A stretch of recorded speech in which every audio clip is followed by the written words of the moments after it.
नमस्कार, जोहार। झारखंड में आपका स्वागत। मैं राहुल ओझा आपके साथ। नक्सली गतिविधि और नशे की खेती के लिए कुख्यात खूंटी अब अच्छे कामों की वजह से चर्चा में है। यहां के लोगों ने जल संरक्षण को लेकर नई राह दिखाई है और ये उसी का नतीजा है कि पीएम मोदी ने मन की बात कार्यक्रम में इसकी जमकर प्रशंसा की।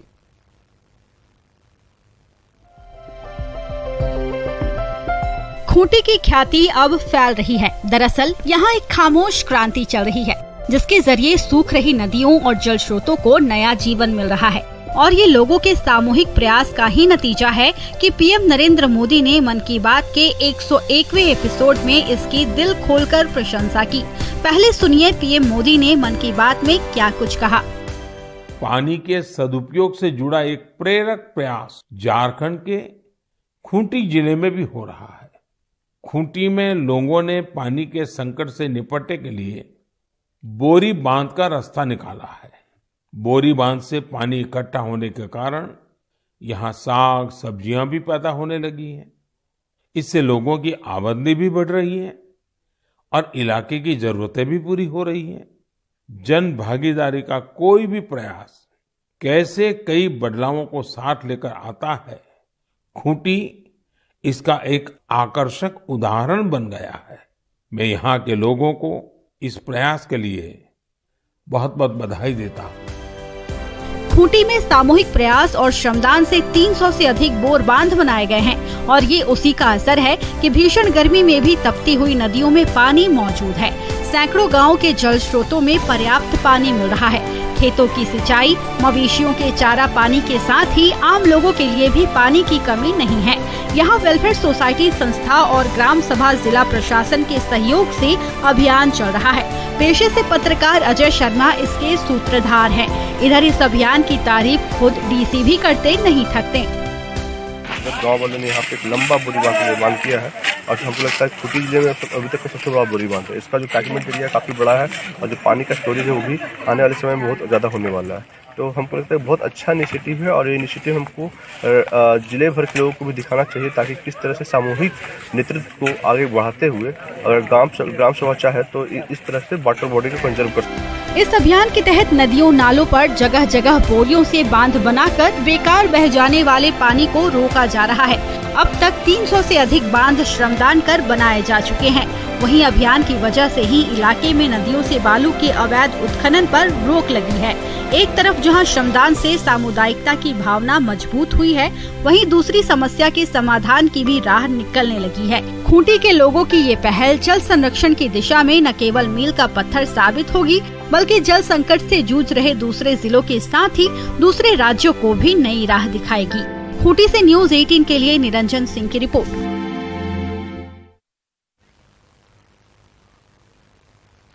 रांची में चोरी हो रहे मोबाइल फोन का बांग्लादेशी कनेक्शन सामने आया है। रांची पुलिस ने 3 पहाड़िया गिरोह का खुलासा किया है। ये गिरोह काफी शातिराना अंदाज में मोबाइल फोन पर हाथ साफ करता था। इस गिरोह के 2 आरोपी गिरफ्तार किए गए हैं।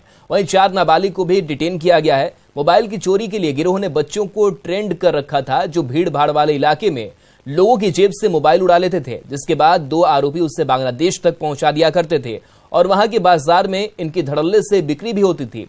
गिरोह के पास से 7 कीमती मोबाइल फोन बरामद हुए हैं। खास बात यह है कि गिरोह में शामिल बच्चों के घर में हर महीने पगार भी भेजा जाता था। पुलिस इस गिरोह की और भी तार खंगालने में जुटी हुई है। रूप से मोबाइल चोर ग्रुप है, जिसको डेरा लेके ये रखते थे ये बच्चों को विगत 2 वर्षों से।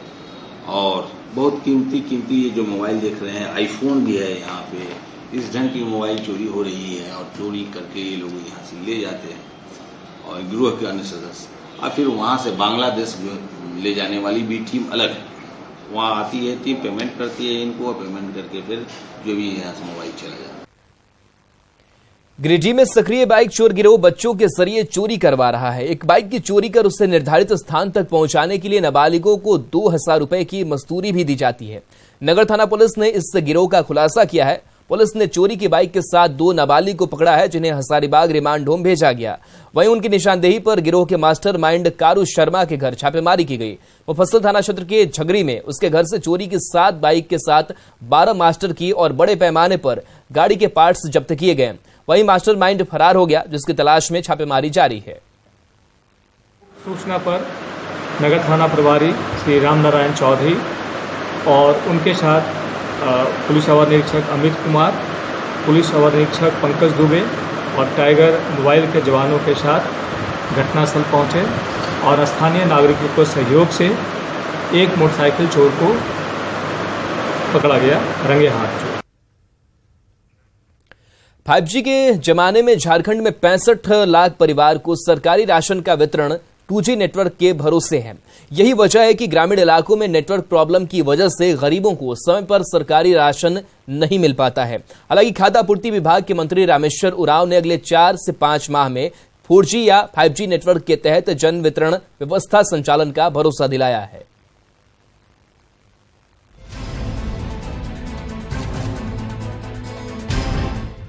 फाइव जी नेटवर्क के इस दौर में झारखंड के 65 लाख परिवार 2G पर निर्भर हैं। खाद्य आपूर्ति विभाग की ओर से सरकारी राशन वितरण इसी सुस्त नेटवर्क के भरोसे चल रहा है। ई पॉश मशीन में 2G सिम होने की वजह से लाभुकों को पीडीएस दुकान के चक्कर लगाने पड़ते हैं। कभी दुकान में समय पर राशन नहीं पहुंचना, अगर पहुंच जाए तो दुकान का बंद रहना और अगर दुकान खुली हो तो नेटवर्क का नहीं होना सरकारी राशि और लाभुक के बीच का सबसे बड़ा रोड़ा है। प्रॉब्लम तो है, थोड़ा ज़्यादा ही है। अभी हम लोग 5G में चल रहे हैं, यहाँ 2G का यूज हो रहा है। ई पॉस मशीन का कनेक्शन वेट मशीन से कर दिया है सरकार तरफ से। बहुत दिक्कत हो रहा है ई पॉस मशीन में 2G सिम रहने के कारण। अगर ई पॉस मशीन में आज के समय में जितना नेटवर्क का प्रॉब्लम है, सर्वर का प्रॉब्लम है, ई 2G से आज दूर नहीं होगा। इसमें 4G सिम देने से लाभों को आसान होगा समय पर। ई पॉश मशीन में 4G या 5G सिम को लेकर कई बार विधानसभा में मामला उठ चुका है। खाद्य आपूर्ति मंत्री रामेश्वर उरांव भी ये मानते हैं कि 2G से काफी दिक्कत हो रही है। उन्होंने सचिव से भी इस बारे में बात की है, जिसके बाद राज्य के करीब 25,000 पीडीएस दुकान में 4G या 5G सिम देने की तैयारी है। हालांकि इसमें 4 से 5 महीने का वक्त लग सकता है। सब जगह से शिकायत है, लेकिन धीरे धीरे हम लोग 4G में कर रहे थे कन्वर्ट। तो हमने कहा है अपने सेक्रेटरी साहब को कि हम क्यों नहीं एक साथ 4G 5G में जाएं, पूरे राज्य में बदलाव लो एक साथ। समय लगेगा, 4-5 महीना लग जाएगा, एक साथ तो होगा नहीं। हाँ, लगाते लगाते 4 महीना 5 महीना होगा, लेकिन हम लोग जाएंगे। झारखंड जैसे प्रदेश के लिए 2G नेटवर्क में सरकारी योजना का लाभ लाभुक तक पहुंचाना नामुमकिन सा लगता है। नेटवर्क सही नहीं होने से सरकारी राशि वितरण में दिक्कत होती है। बगैर अंगूठा लगाए दुकानदार राशन देता नहीं और ई पॉश मशीन में नेटवर्क प्रॉब्लम की वजह से अंगूठा काम नहीं करता। अब मंत्री ने इस बात को स्वीकार किया है। आगे देखना होगा कि क्या अगले महीने 5G या 4G नेटवर्क के जरिए राशन का वितरण शुरू हो पाता है या नहीं। रांची से न्यूज 18 के लिए अविनाश कुमार की रिपोर्ट। दुमका में मुफस्सिल थाना क्षेत्र के आसनसोल गांव के पास सड़क हादसे में एक व्यक्ति की मौत हो गई। इससे नाराज लोगों ने सड़क जाम कर दिया। वहीं सड़क निर्माण में जुटे टैंकर को आग के हवाले कर दिया। ग्रामीण कंस्ट्रक्शन कंपनी और जिला प्रशासन से मुआवजा की मांग कर रहे थे। मौके पर पहुंचे जिला परिषद उपाध्यक्ष, एसडीपीओ और मुफस्सिल थाना पुलिस उग्र ग्रामीण को समझाने की कोशिश में जुटी रही। दरअसल नवाडी गांव के रहने वाले लालू राय की सड़क निर्माण में रखे बोल्डर से टक्कर हो गई थी, जिसमें वे गंभीर रूप से घायल हो गए और अस्पताल ले जाने के दौरान उनकी मौत हो गई। इसी के बाद नाराज लोगों ने मुआवजे की मांग पर सड़क जाम कर दिया। क्योंकि ये जो बच्चा है इनका परिवार कैसे चले। रोड में एक तो अनलीगल काम क्या, रोड में मटेरियल और बालू गिराना नहीं चाहिए। ये तो सबसे पहले श्रेय जाता है स्कूटी इंजीनियर सहायक अभियंता जय साहब को। इन्होंने इस चीज को जब काम करवा, सरकारी काम जो हो रहा है उसका दायित्व तो विभाग के संबंधित पदाधिकारियों का। रोड में मटेरियल रखने के कारण जो है ये घटना हुआ है रात में। ठीक है, अब इनका छोटा छोटा बच्चा है, इधर देख लीजिए, और इनका भविष्य के लिए आगे इनका पढ़ाई पालन पोषण के लिए कुछ व्यवस्था करवाना पड़ेगा प्रशासन से या जो भी हो। खबर धनबाद से, जहां वासेपुर में मोबाइल दुकानदार फायरिंग मामले में पुलिस ने एक आरोपी को गिरफ्तार कर लिया है। वहीं 2 नामजद आरोपी अभी भी फरार हैं। पुलिस ने फायरिंग में इस्तेमाल की गई रिवॉल्वर भी बरामद की है। वारदात के दौरान 3 राउंड फायरिंग की गई थी, जिसमें 2 गोली अनवर खान को लगी थी। फायरिंग के आरोपी हैजान अहमद को गिरफ्तार कर लिया गया है। वहीं उसकी निशानदेही पर रिवॉल्वर बरामद कर लिया गया। एसएसपी के मुताबिक पहली नजर में खाने पीने के दौरान फायरिंग की घटना हुई थी। वहीं फायरिंग में गैंग्स के भी तार जुड़े होने की बात सामने आ रही है। हालांकि अभी तक इसकी पुष्टि नहीं हो सकी है। वहीं 2 फरार आरोपियों की तलाश में पुलिस जुटी हुई है। ये बात कई सूत्रों से और आप लोगों के स्तर से भी ये बताया गया था कि कुछ गैंग रिलेटेड था और गैंग रिलेटेड घटना घटी है। लेकिन जो अब तक पता चला है कि लोग खाने पीने के क्रम में एक जगह जमा हुए थे, जहां जो अपराधकर्मी थे उन्हीं के द्वारा बुलाया गया था और ये वहां पहुंचा था। और वहीं जो इनके साथ जो लोग थे उन्हीं के द्वारा इन्हें गोली मारी गई है। इसमें गैंग से रिलेटेड है या नहीं है ये बहुत क्लियर नहीं है, लेकिन हाँ, इन लोगों का जो तार है वो किसी न किसी गैंग से जुड़ा हुआ प्रतीत होता है, जिस संबंध में अनुसंधान हमारा चल रहा है। जमशेदपुर शहर की लाइफलाइन कही जाने वाली स्वर्ण रेखा और खरकई नदी बदहाल है। इसमें फैले जलकुंभी की खबर न्यूज 18 भी कई बार दिखा चुका है, लेकिन इससे दूर करने की गंभीर कोशिश नहीं हो सकी है। ऐसे में जमशेदपुर पूर्व विधायक सरयू राय की अध्यक्षता में 5 जून को एक बैठक बुलाई गई है। पर्यावरण दिवस के दिन इस मुद्दे पर सांकेतिक धरना दिया जाएगा। साथ ही खरकई और स्वर्ण रेखा नदी को प्रदूषित होने से बचाने की आवाज उठाई जाएगी। इधर अक्षेस के विशेष पदाधिकारी ने कहा कि वेस्ट वाटर मैनेजमेंट को लेकर एक्शन प्लान तैयार किया जा रहा है। वहीं नदियों में उगने वाले जलकुंभी को लेकर भी कार्य योजना तैयार की जा रही है। हटाने के लिए देखिए एक संयंत्र की आवश्यकता होगी। जब मैं रांची नगर निगम में था डिप्टी म्युनिसिपल कमिश्नर, तो एक संयंत्र हम लोगों ने हटवाने का प्रपोजल दिया था। यहाँ भी हम लोग को सोचना पड़ेगा। यहाँ भी मैंने सोचा था, लेकिन पता चला कि यहाँ नदी के अंदर बहुत पत्थर है, शायद वो संयंत्र यहाँ पे नहीं चल पाए वो मशीन। मैं देखता हूँ जलकुंभी साफ करने का अल्टरनेटिव क्या मैं कोशिश करूँ, क्योंकि इसे साफ करना जरूरी है। लातेहार में बालूमाथ थाना क्षेत्र के विभिन्न ग्रामीण इलाकों में जंगली हाथियों का आतंक जारी है। बीती रात गणेशपुर ग्राम के पारटोला में हाथियों ने जमकर उत्पात मचाया। यहां हाथियों ने 2 घर को ध्वस्त कर दिया, वहीं घर में रखे अनाज भी चट कर गए। हाथियों ने आसपास के खेत में लगी मक्का, ईख के साथ ही साग सब्जियों की फसल को भी रौंद कर बर्बाद कर दिया। हाथियों के उत्पात में किसान को लाखों रुपए का नुकसान हुआ है। वहीं पीड़ित परिवार ने वन विभाग से मुआवजा की गुहार लगाई है। वहीं हाथियों को इलाके से खदेड़ते हुए बेतला वन क्षेत्र ले जाने की मांग की गई है। हाथियों के उत्पात से लोगों में खौफ का माहौल देखा जा रहा है।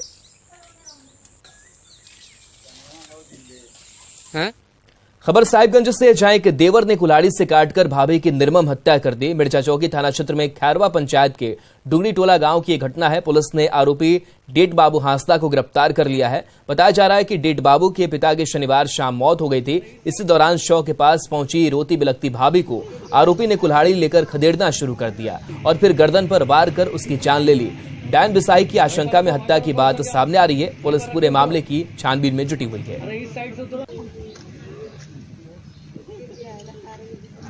हम तो इसी तरह मरने का समझ नहीं थे। हम जब लेटरिन गए थे, वहाँ पर मेरा माँ को रो रहा था।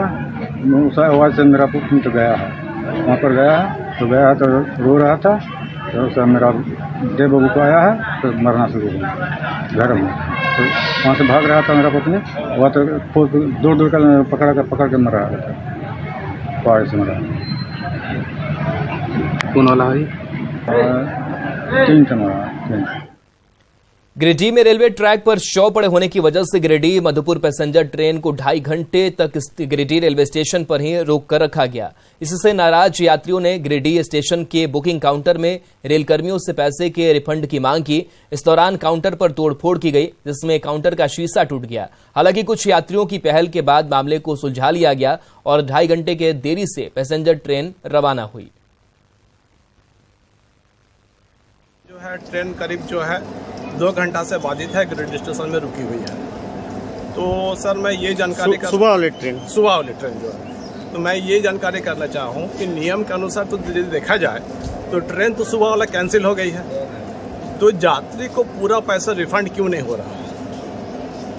मेरा सवाल ये है। जानबूझ के कभी हम लोग ट्रेन रोकते नहीं हैं, बिना मतलब का कभी भी 1 सेकंड भी डिले नहीं करते हैं। कुछ कारण होता है तभी तो गाड़ी रुकती है, जैसे ही क्लियर होगा गाड़ी खुलेगी। पलामू में झारखंड सरकार ने 3 सरकारी विद्यालयों को उत्कृष्ट विद्यालय की मान्यता दी है। इनमें नामांकन को लेकर होड़ मची हुई है, लेकिन सीट से कई गुना अधिक एडमिशन फॉर्म आने से स्कूल और छात्रों के साथ ही अभिभावकों की चुनौती बढ़ती दिख रही है।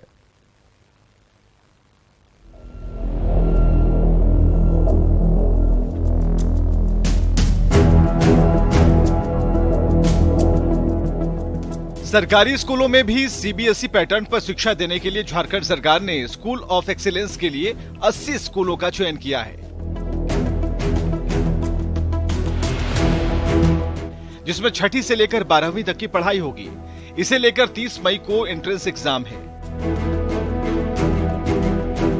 पलामू में 3 स्कूल का चयन किया गया है, जिसमें एडमिशन के लिए होड़ मची है।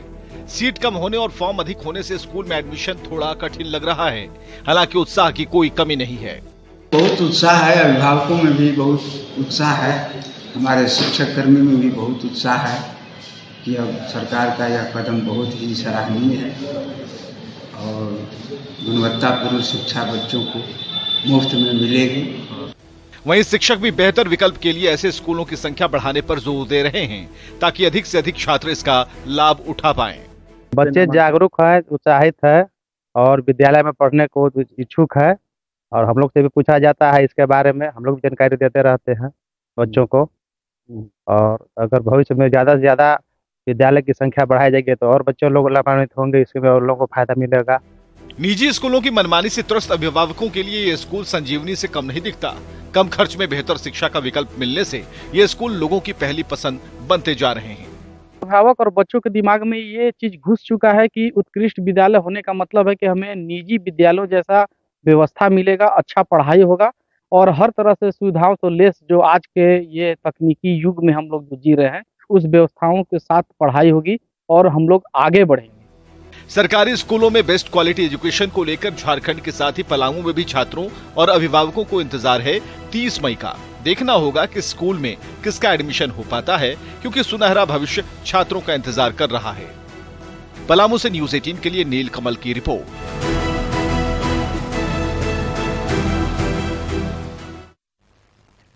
देश को नया संसद भवन मिल चुका है। पीएम मोदी ने पूरे विधि विधान से इसका शुभारंभ किया। समारोह की शुरुआत पूजा से हुई, जो करीब 1 घंटे तक चली।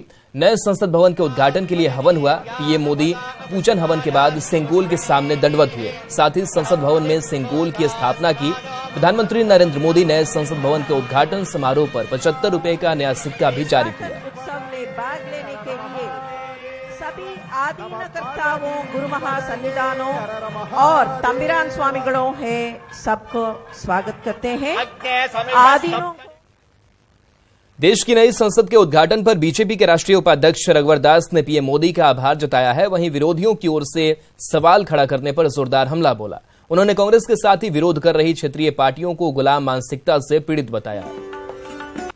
ऐसा ही जब देश की जनता एक गरीब के बेटा को 2-2 बार प्रधानमंत्री बनाकर ये सिद्ध कर दिया कि इस देश में परिवारवादी पार्टियां भ्रष्टाचारी पार्टियों की देश में नहीं चलेंगी, और इसीलिए लोग बौखला के जो आज आदमी प्रधानमंत्री जी के प्रति जो लोगों का प्यार विश्वास से बौखलाए हुए हैं। रांची में संसद भवन के उद्घाटन में राष्ट्रपति को नहीं बुलाए जाने के खिलाफ कांग्रेस ने धरना दिया। प्रदेश अध्यक्ष राजेश ठाकुर ने कहा कि पीएम ने उद्घाटन किया, उसका विरोध नहीं है, लेकिन राष्ट्रपति को नहीं बुलाया जाना उनका अपमान है और इसका कांग्रेस विरोध करती है। जी यहाँ के राज्यपाल रही हैं और निश्चित रूप से हम लोगों का एक अलग से लगाव है।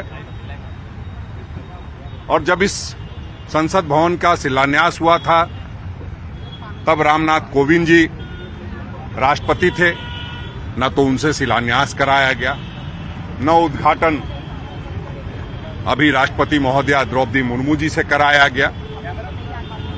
हम ये नहीं कहते कि आप उद्घाटन प्रधानमंत्री जी करें, लेकिन आपको उनको आमंत्रित करना चाहिए था बतौर मुख्य अतिथि भी। और चलिए न्यूज़ 18 बिहार झारखंड पर खबरों का सिलसिला लगातार जारी है।